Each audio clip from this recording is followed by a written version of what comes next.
E aí, galera? Vamos lá agora com vídeo de perguntas e respostas. Primeira pergunta: o senhor está falando que de um dia para o outro os vasos estão ficando muito leve, o EC está entrando 1.6, saindo 2.2, o senhor está preocupando que está ficando muito alto, quer saber se tem que passar para duas regras diárias.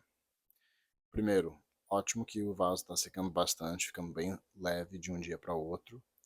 Um sinal que o dryback está indo super bem, ainda mais se você não está vendo nenhum stress físico da planta, isso é um ótimo sinal. O EC saindo ainda mais 2.2 dos 1.6, eu diria que seria dentro do máximo, mas dentro da faixa aceitável, do que eu gostaria de ver quando estou fazendo meu runoff. Assim ela está acumulando um pouco, mas se você não vê esse número continuamente subindo, né, se ela não continua subindo, e se você não perceber nada fisicamente na sua planta, né, olhando para sua planta, você não vê queima, as folhas não estão formando aquelas garras, eu acredito que você não vai ver problema com o seu EC. Agora a parte da pergunta falando sobre se deveria aumentar a frequência de rega. Se você consegue secar a planta no meio do dia, regá-la de novo e conseguir secá-la de novo, aí sim, né, se o dia seguinte ela acorda seco de novo, aí sim a sua planta é capaz de aguentar uma segunda rega. Pode ir testando isso, né? Você faz a sua segunda rega depois de já secar durante o dia. Aí você vê como ela vai acordar no dia seguinte. Às vezes você vai poder dar um pouquinho de água, mas não 100% até o runoff, com o EC menor, só para aguentar até o dia seguinte. Se você está preocupado que ela não vai aguentar, se ela vai morrer de um dia para o outro porque está secando demais. Ou, se isso não é o caso, né, você está vendo que a planta ainda acorda bem no dia seguinte, se você colocar água e ela ficar saturada no dia seguinte de manhã, é melhor você manter aquela uma rega só. Mas sim, se você conseguir regar ela até o ponto de saturação logo cedo, ela secar durante o dia o suficiente para você regar de novo, né, que seria aquele ponto em que o vaso está bem leve. Esse é o ponto certo. Se você atingir isso durante o dia, regar de novo e conseguir atingir isso mais uma vez até o dia seguinte, aí sim você consegue fazer as suas duas regras diárias. Próxima pergunta: qual é a real alteração com a planta e a lua? Se deveria levar isso em consideração? Nunca na minha vida, nenhuma vez eu prestei atenção no ciclo da lua em fazer qualquer tipo de cultivo. Não existe muito informação, muito estudo, porque pelo que eu entendo, ou senão seria uma coisa muito mais considerado nos cultivos em escala grande, com certeza, se fosse um fator, ou até em outras áreas de agronomia, mas ciclo da lua nunca foi um fator importante nos meus ensinos, e eu nunca vi nenhum dado que realmente demonstrava que é uma coisa que eu deveria prestar atenção. Então, por mim, você pode completamente ignorar a fase da lua e esse tipo de coisa quando a gente está lidando com o nosso cultivo. Próxima pergunta. A pessoa está perguntando se pode fazer. A pessoa faz ah, a adubação foliar, bocache silicato de potássio, uma vez por semana. E também tem um adubo misto foliar de cálcio mais boro. Quer saber se pode passar também? 2 ml por litro seria a quantidade que ele usaria. E eu acredito, né, que essa adubação foliar, né, passar o produto foliar, rega foliar, só é prático uma situação em que a sua planta está com alguma deficiência. Agora, no caso do silicato, às vezes a pessoa evita colocar isso no tanque, prefere passar foliar. Não sei muito bem qual é a taxa de absorção do silicato foliar, mas isso eu acho que é mais interessante, o bocache e o silicato foliar, do que usar esse cálcio e boro. Que nem eu falei, você só quer realmente passar alguma rega foliar, alguma adubação foliar. se a sua planta tiver com alguma deficiência que você quer corrigir. Se não tiver essa deficiência, sempre a melhor forma de né, dar esses elementos para nossa planta vai ser através da rega e da fertirrigação. Próxima pergunta é que nos últimos dias, no final do ciclo, tem algum benefício em tirar as folhas amarelas, deixar os buds limpos?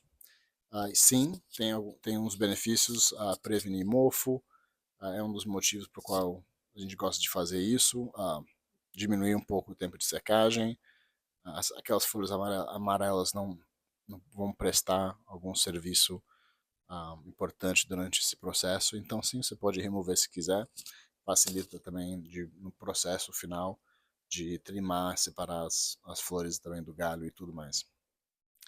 Próxima pergunta, as folhas tenham caído, né, imagino, fica meio cansado, até o final do dia, normalmente bem no final do dia, antes da luz apagar, o que eu imagino, o que isso pode ser.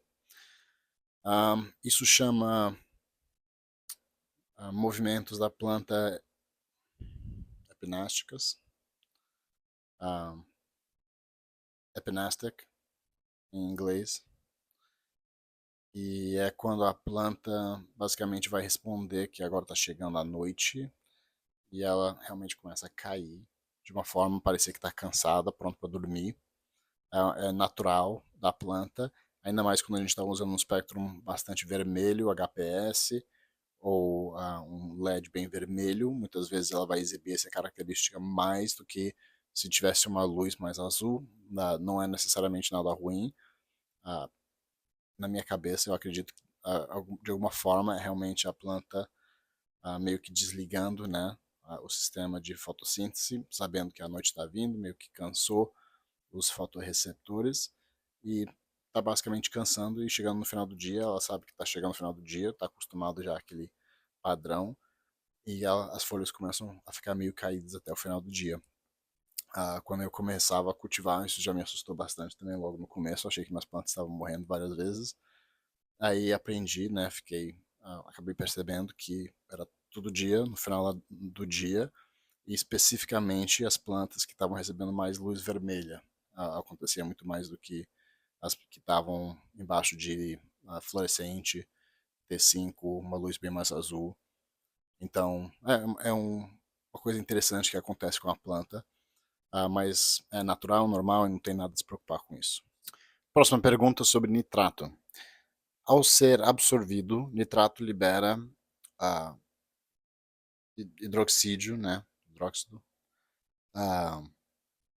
Isso ajuda na ligação de potássio, cálcio e magnésio na raiz.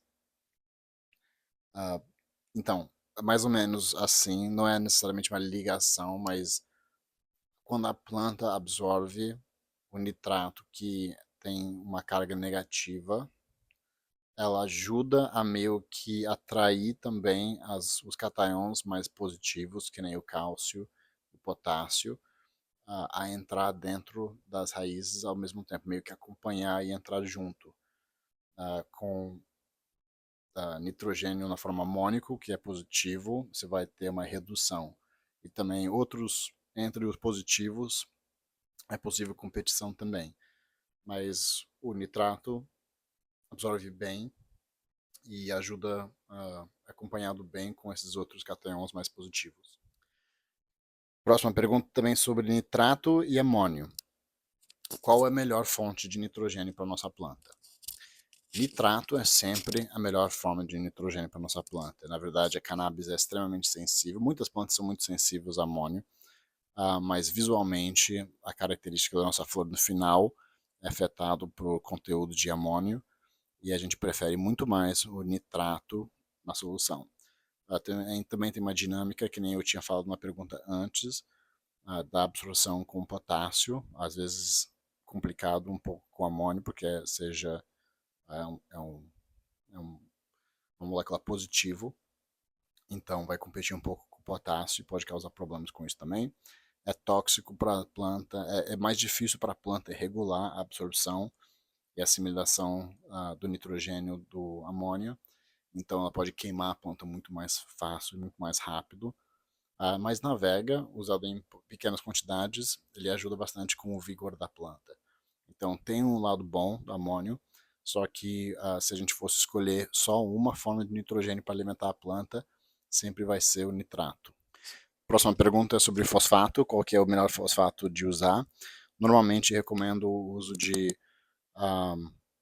fosfato monopotássico, monopotássico de fosfato, não sei qual que é a certa ordem de falar em português, mas é o produto que eu recomendo, geralmente a gente usa para fazer formulação de fosfato. Aqui eu consigo encontrar superfosfato puro, essa formulação que a pessoa mandou tem alguns outros elementos também, mas você consegue encontrar fosfato de várias formas, mas normalmente é o MKP que a gente utiliza aqui para fazer formulação. Mas fosfato é fosfato, se for completamente solúvel, a planta vai absorver. O ácido fosfórico eu só recomendo para usar com o pH down mesmo, não vai adicionar o suficiente de fosfato na sua solução para servir como a fonte principal. A próxima é o potássio. Qual que é a melhor fonte de potássio? Sulfato de potássio, nitrato de potássio, fosfato de potássio. Todas essas formas solúveis vão ser uma ótima forma de potássio, mas aí, que nem eu falei com o fosfato, você vai escolher, né, a combinação, a forma do sal que vai complementar a sua formulação sal a sal melhor. Normalmente nitrato de potássio, o que eu uso, mas eu já vi utilizado sulfato de potássio também, dependendo da formulação. MKP também vai conter potássio, mas todos os potássios vão absorver facilmente na planta toda a formulação solúvel, mas aí você sempre leva em consideração na sua mistura sal a sal o que você já está colocando na solução. Quando a gente compra sementes, sempre vem aquela estimativa de 500 gramas por metro quadrado. Isso é possível mesmo? Nunca cheguei perto dessas métricas. Sim, isso é possível. Nem é, na verdade, uma meta tão alta. A gente consegue atingir isso facilmente no cultivo aqui. Mas exige que o cultivo seja muito bem feito, né? Você está aproveitando o máximo possível do seu espaço.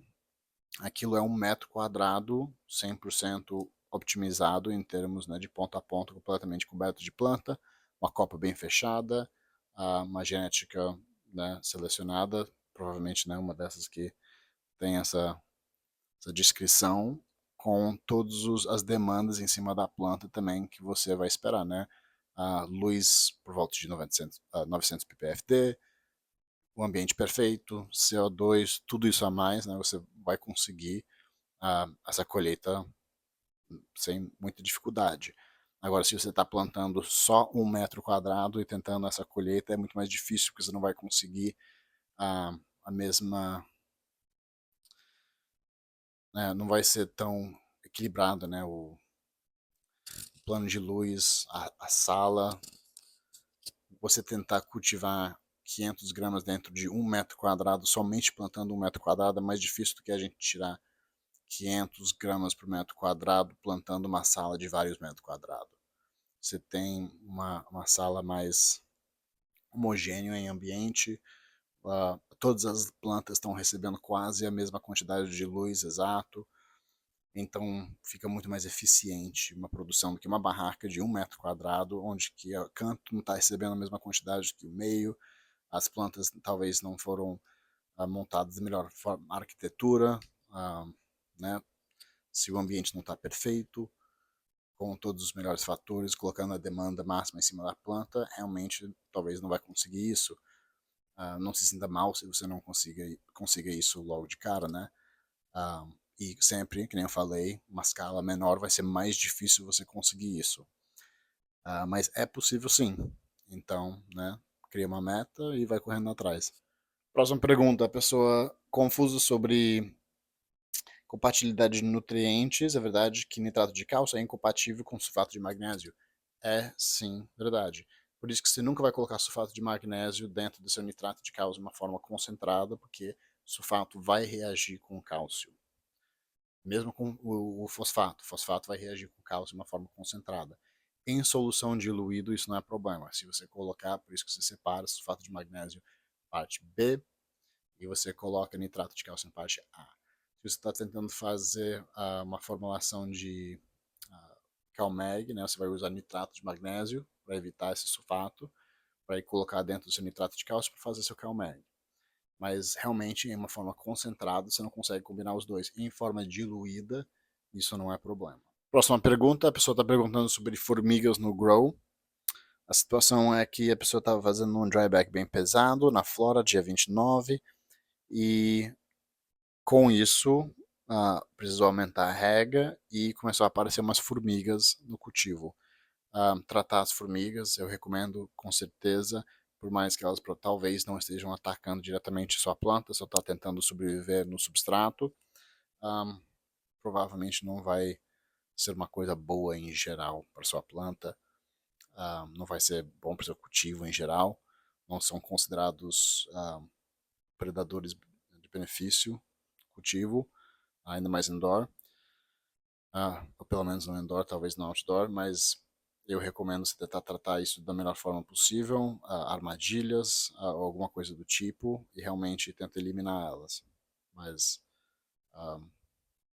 né, alterar o dryback por conta das formigas, pode tentar fazer isso também, mas provavelmente se elas já estão estabelecidas lá, só tratando mesmo.